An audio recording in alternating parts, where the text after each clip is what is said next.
جو شخص قطع رحمی کرتا ہے، اللہ تبارک و تعالیٰ نے قرآن کریم میں فرمایا کہ وَيَقْطَعُونَ مَا أَمَرَ اللَّهُ بِهِ أَن يُوصَلَ وَيُفْسِدُونَ فِي الْأَرْضِ أُولَٰئِكَ لَهُمُ اللَّعْنَةُ وَلَهُمْ سُوءُ الدَّارِ، جو قطع رحمی کرتے ہیں، رشتوں کو توڑتے ہیں۔ الإسلام على 5 أركان في الدين، صوم وصلاة وزكاة حج والشهادتين۔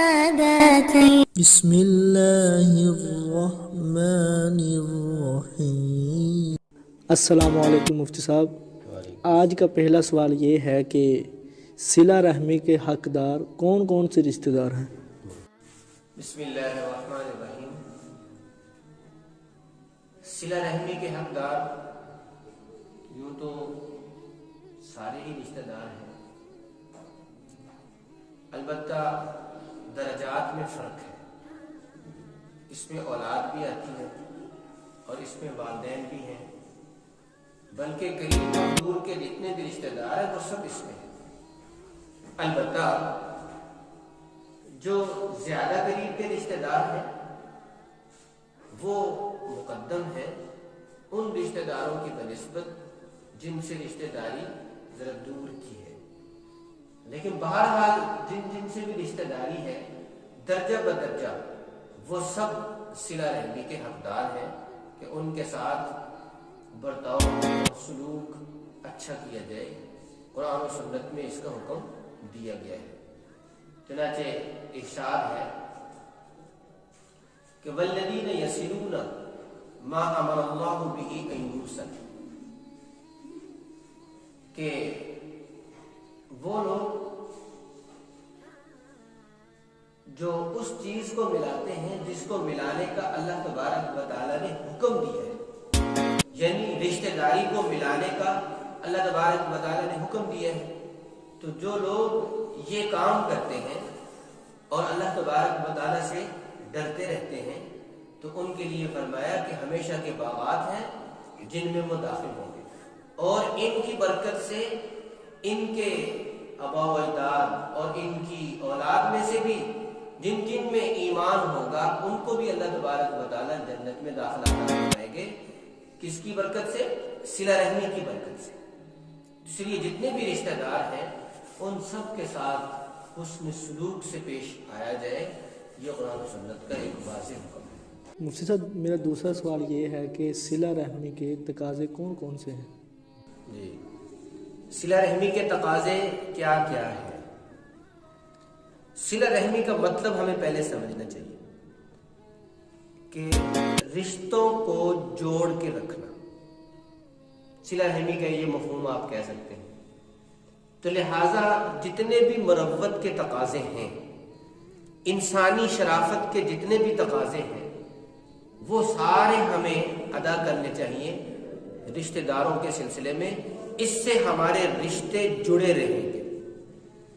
حدیث میں فرمایا گیا ہے، مثال کے طور پر ایک حق یہ ہے رشتہ دار کا کہ خدا نخواستہ بیمار ہو جائے تو اس کی تیمارداری کو جایا جائے۔ اب تیمارداری کا حکم جو شریعت نے دیا ہے اس کا اتنا کھوکھلا سا مفہوم نہیں ہے جو آج کل ہم نے لے لیا کہ بس گئے بڑی سنجیدگی کے ساتھ، بڑے خشک مزاجی کے ساتھ اس سے جا کے پوچھا کہ ہاں جی آپ کو کیا ہوا، آپ کو پتہ چلا تھا آپ خیریت سے ہیں، بس 5-10 منٹ بیٹھے اور اٹھ کے آ گئے۔ شریعت نے جو تیمارداری رکھی ہے اس کا مقصد یہ ہے کہ تیمارداری کے لیے آنے والے کے ذریعے مریض کو سکون محسوس ہو، مریض کو اپنائیت محسوس ہو اور مریض کو تسلی ملے۔ اب یہ چیزیں کیسے اس کو ملیں گی کہ آپ اس کے پاس گئے، اس کی تیمارداری کے لیے اس کو تسلی دیں کہ کوئی بات نہیں، اللہ تبارک و تعالیٰ آپ کو شفا دے گی۔ اور پھر دیکھیں، غور کریں کہ اس کو کس کس چیز کی ضرورت ہے، کیا وہ اپنی ضرورت کی ساری چیزیں افورڈ کر پا رہا ہے یا نہیں کر پا رہا۔ تو باتوں باتوں میں باعزت لہجے میں یہ ٹٹولنے کی کوشش کی جائے کہ اسے کس چیز کی ضرورت ہے، اسے میڈیسن کی ضرورت ہے یا اس کے ساتھ ساتھ اسے کسی اور چیز کی ضرورت ہے، تو اپنی استطاعت کی بقدر اس کی اعانت کی جائے، یہ سب تیمارداری میں داخل ہے۔ اور لیکن ہمارے ہاں کیا ہوتا ہے کہ جو تیماردار آ رہا ہے اس سے پوچھیں کہ ہاں جی آپ دوائی کہاں سے لے رہے ہیں؟ فلاں جگہ سے لے رہے ہیں۔ نہیں تو وہاں سے چھوڑ، وہ ایک اور ڈاکٹر ہے جو ہمارے علم میں ہے، وہاں سے فلاں نے لی اس کو بھی شفا ہو گئی۔ تو اب یہ کیا ہوا، ایک تو مریض کا حوصلہ ٹوٹ گیا اور مریض کو جو سنبھالنے والے ان کا بھی حوصلہ ٹوٹ گیا۔ وہ بیچارے ابھی تو فیس ادا کر کے میڈیسن لے کے آئے ہیں، چیک اپ فیس ادا کر کے، اور جناب سامنے آ کے ایک نیا مشورہ دے دیا۔ تو تیمارداری کا یہ مطلب نہیں ہے، تیمارداری کا مطلب وہ جو میں نے عرض کیا۔ تو ایک حق یہ ہے کہ اس کے ساتھ اس کی تیمارداری کی جائے اگر وہ بیمار ہو جائے۔ دوسرا یہ کہ اگر وہ تنگ دست ہو جائے، اس پہ معاشی اعتبار سے تنگی آ جائے، تو اپنی طاقت کی بقدر اس کا ہاتھ بٹانا، اس کی اعانت کرنا، اس کی مدد کرنا، یہ رشتہ دار کا حق ہے۔ پھر خدا نخواستہ وہ مر جائے، دنیا سے رخصت ہو جائے، تو اس کے جنازے میں شرکت کرنا یہ بھی اس کا حق ہے، اور اس کے لیے ایصال ثواب کا اہتمام کرنا۔ ایصال ثواب کے لیے کوئی اجتماعیت یہ شرعی چیز نہیں ہے، بس اپنے طور پر چاہے صدقہ خیرات کے ذریعے سے ایصال ثواب کیا جائے یا کچھ اوراد و اذکار وغیرہ پڑھ کے اس کا ثواب بخش دیا جائے۔ اسی طریقے سے ایک حق شریعت میں یہ بھی بتایا گیا ہے کہ اگر راستے میں وہ مل جائے تو اسے سلام کرنا یہ بھی صلہ رحمی میں داخل ہے، اور اگر وہ سلام کرے تو اس کا جواب دینا یہ بھی صلہ رحمی کا تقاضا ہے، اور اگر وہ دعوت کرے، دعوت طعام کرے تو اسے قبول کرنا یہ بھی صلہ رحمی میں داخل ہے۔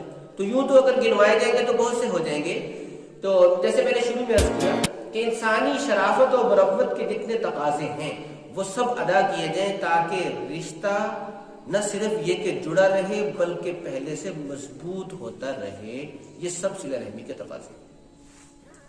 مفتی صاحب میرا تیسرا سوال یہ ہے کہ جو صلہ رحمی نہیں کرتے ان کے لیے کیا حکم ہے؟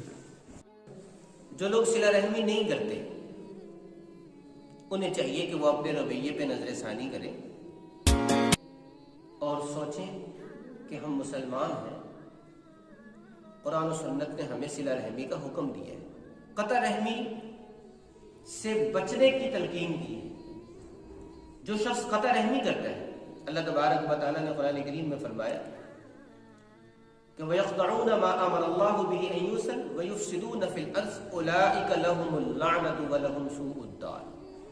جو قطع رحمی کرتے ہیں، رشتوں کو توڑتے ہیں، پامال کرتے ہیں، اس کے تقدس کو، اس کی حرمت کو، فرمایا ان کے لیے لعنت ہے اور ان کے لیے برا ٹھکانہ ہے۔ حضرت عبداللہ ابن ابی اوفا رضی اللہ تعالیٰ عنہ کہتے ہیں کہ عرفہ کی رات ہم آپ صلی اللہ علیہ وسلم کے گرد حلقہ بنا کے بیٹھے تھے۔ آپ نے ارشاد فرمایا کہ مجمع میں جو شخص قطع رحمی کرنے والا ہے وہ اٹھ کے چلا جائے۔ تو پورے مجمع میں سے ایک آدمی آخر میں بیٹھے تھے، وہ اٹھ کے چلے گئے۔ لیکن کیا ہوا کہ تھوڑی دیر کے بعد وہ واپس آ گئے۔ تو آپ صلی اللہ علیہ وسلم نے اس سے پوچھا کہ بھئی صرف تم ہی گئے تھے اٹھ کے اور اب واپس آ گئے، کیا بات ہے؟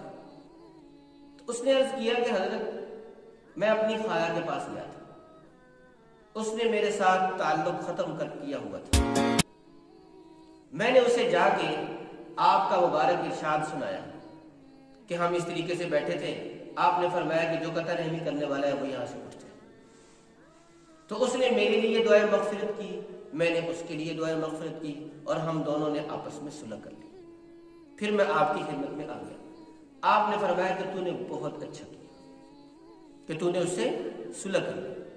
پھر فرمایا کہ جس قوم میں قطع رحمی کرنے والے موجود ہوتے ہیں اللہ تبارک و تعالیٰ کی رحمت ان پہ نہیں برستی، اللہ تبارک و تعالیٰ کی اتری ہوئی رحمت سائڈ پہ ہو جاتی ہے، منقطع کر دی جاتی ہے ایسے شخص کی وجہ سے جو قطع رحمی کرنے والا ہے، جو رشتوں کو توڑنے والا ہے۔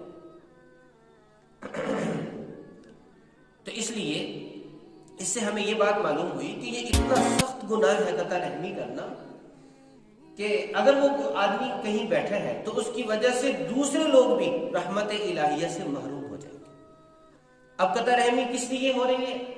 صرف اپنی ذاتی انا کی وجہ سے ہو رہی ہے کہ اگر میں نے جا کے اس سے صلح کر لی تو شاید میرا مورال جو ہے وہ نیچے آ جائے گا۔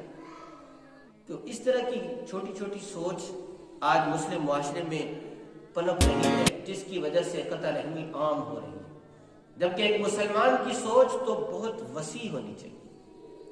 اس کے اندر تو اتنی وسعت ہونی چاہیے کہ اگر کوئی زیادتی سے بھی پیش آئے تو ایک مسلمان کو چاہیے کہ وہ زیادتی کا جواب زیادتی سے دینے کی بجائے حسن سلوک سے دے۔ اور ایک حدیث میں آپ صلی اللہ علیہ وسلم نے ارشاد فرمایا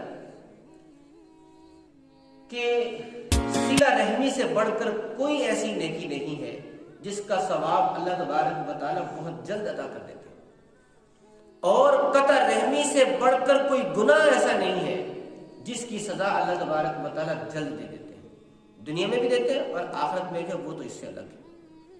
تو اس سے یہ بات معلوم ہوئی کہ سب سے جلد جس چیز پر انسان کو اجر دیا جاتا ہے وہ صلہ رحمی ہے، اور سب سے جلد جس چیز پر انسان کی طرف سزا متوجہ ہوتی ہے وہ قطع رحمی ہے۔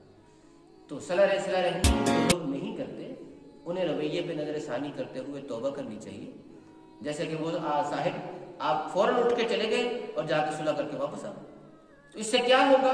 اس سے عزت میں اضافہ ہوگا۔ اگر دنیا میں کسی نے 4 بول بھی دیے تو کیا ہوا؟ اللہ کے ہاں تو عزت بڑھ گئی، اللہ کے رسول صلی اللہ علیہ وسلم کے ہاں تو عزت بڑھ گئی۔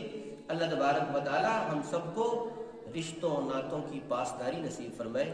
وآخر دعوانا الحمدللہ رب العالمین۔